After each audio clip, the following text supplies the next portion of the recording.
Arena, hay dos temas que me gustaría que hiciera hincapié. Hace rato habló del tema del adoctrinamiento. Ya ha habido por ahí visos de que se pretende adoctrinar mediante la educación. ¿Qué tanto riesgo hay de que ahorita, con eso de que menciona que no va a haber retroalimentación, se puedan meter contenidos que busquen adoctrinar a los niños, tomando y aprovechando esto de que les cayó como anillo al dedo la pandemia? Ese sería uno, ¿qué riesgo hay? Y el segundo, se habla de que las escuelas particulares, una de cada 4 está en riesgo de cerrar porque no tienen matrícula, porque no tienen ingresos. ¿Y qué va a pasar? Porque muchos padres también se quedaron sin trabajo, se quedaron sin empleo y ya no van a poder pagar la colegiatura, y los van a mandar a la escuela pública. Y la escuela pública no tiene la capacidad siquiera para atender los que están ahorita. ¿Qué va a pasar con todos los de colegios particulares? O que los papás ya no paguen la colegiatura o que cierren esas escuelas, si hay capacidad y si se puede venir una crisis en el sistema educativo. Muchas gracias. Gracias por las dos preguntas. Leonardo, perdón, ¿sí me escuchas, Leonardo? Sí, te escucho. A ver, antes de que respondas, hay una pregunta muy similar que nos hace. Adelante. Entonces, cambio mi sugerencia y le empiezo con el del adoctrinamiento. Miren, en la Unión Nacional de Padres de Familia obra en nuestro poder un oficio del mes de marzo del presente año, en donde nos afirman que después de una revisión exhaustiva no encontraron contenidos ideológicos, doctrinales, alguno. Nosotros estamos preparando la información correspondiente porque tenemos a punto de edición un libro donde hablamos de los contenidos ideológicos de los libros de texto, etc. Pero, ese oficio lo que está reflejando es, para mí, dice la Secretaría, lo que hoy dicen los libros no es adoctrinamiento, simplemente es el derecho, dice la Secretaria de Gobernación, es el derecho que tiene el Estado para dar su propia versión de la realidad. Sin embargo, cuando se nos dice, oigan, por la pandemia será privilegiada la televisión y la radio, sí nos preocupa sobremanera. Porque en la primera fase de la pandemia, del 20 de abril al 5 de junio, pues reinó la autonomía pedagógica del maestro, que no tuvo quien lo estuviera con un cuchillito o con un latiguito atrás, y ahora di esto y ahora di otro. Cada quien lo hizo como Dios le dio a entender. Y también privó, reinó el derecho de los padres a educar conforme a sus principios y valores. Pero ahora con la televisión, que es absorbente, que no acepta retroalimentación, y ahora con esta nueva materia de vida saludable, sí nos preocupa, alzamos las antenitas y le anunciamos desde ahorita al gobierno federal, vamos a estar atentos de cada cápsula informativa, porque si nosotros decimos a nuestros hijos que el modelo natural para traer hijos al mundo y para vivir en sana convivencia es entre un hombre y una mujer, pues no queremos que el libro de texto diga que hay diferentes tipos de matrimonios y que no importa si se quiere casar un hombre con un hombre, una mujer con una mujer, un hombre con un perro o un hombre con su casa. Por supuesto que no. No voy a entrar a detalles de los adoctrinamientos, pero ese riesgo está latente. Por eso el anuncio que decimos hoy, oigan, vamos a estar muy vigilantes para que cuando se empiecen a revisar los contenidos, nosotros podamos alzar la voz y no se atropelle el derecho que tenemos los padres de educar a nuestros hijos conforme a nuestros principios, valores y convicciones. Ya hay conceptos doctrinales en los libros de texto. Hicimos un análisis exhaustivo el ciclo antepasado, 17 y 18, y prácticamente todos los libros de texto de primero de secundaria de biología y primero de secundaria de educación cívica y ética están plagados de adoctrinamiento ideológico en materia sexual o de género, que no compartimos muchos padres de familia en este país. Segundo, riesgo de cerrar escuelas particulares.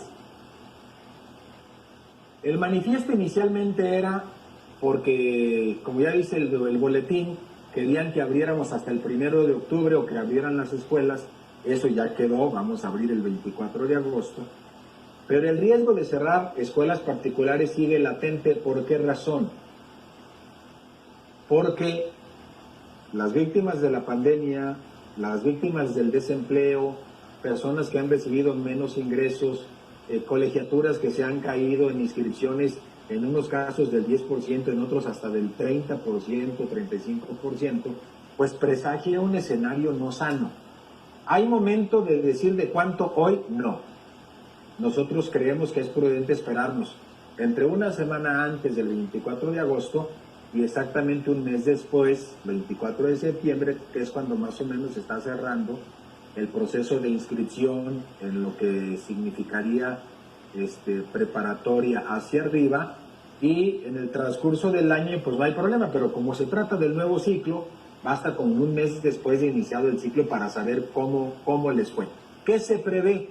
Según México Evalúa, que 800,000 alumnos de preescolar hasta universidad, por cuestiones de la pandemia y de la economía, dejen la escuela privada, pasen a la escuela pública. ¿Eso cuánto representa? Representa aproximadamente un 15%. Si lo aterrizamos en un ejemplo concreto, por ejemplo Michoacán, que tuvimos una entrevista esta mañana en un medio de comunicación, para un caso concreto de Michoacán, para Michoacán representaría lo siguiente. Michoacán tiene, al año 2019, tenía 196,212 alumnos en educación privada en todos los niveles, desde preescolar hasta universidad. Si le quitamos el 15% que pudiera representar esos 800,000 nacional, serían 29,431 menos. Si dividimos esos 29,431 entre las escuelas particulares, que son 1,864, les tocaría de 105 alumnos por escuela. Lo que les quedaría pues de alumnado, 105 alumnos por escuela. Quitémosle el 15%, ¿sí?, de esos 105 alumnos, pues serían 15 alumnos, por decir algo. Si es preescolar, que le queden 90 alumnos, la va a librar. Si es primaria, que le queden 15 alumnos por salón de primero a sexto, ahí va a empezar a haber problemas. Si es secundaria, 30 alumnos por grado, nada más teniendo uno de primero, uno de segundo y uno de tercero, no va a haber problema. Si es preparatoria, 15 por grado o por semestre, ahí sí va a haber problema, no la va a librar. Y si es universidad, menos, porque si son de 8 a 9 semestres o cuatrimestres y le toca de a 10 por grupo... Se fue tu sonido, como que no te escuchas. Perdón. ¿Ya? Sí. Sí se oye. Ahí está bien. El último ejemplo, que era del de universidad, decía, si le quitamos el 15% a las universidades que tiene Michoacán, le quedarían 10 alumnos por grupo.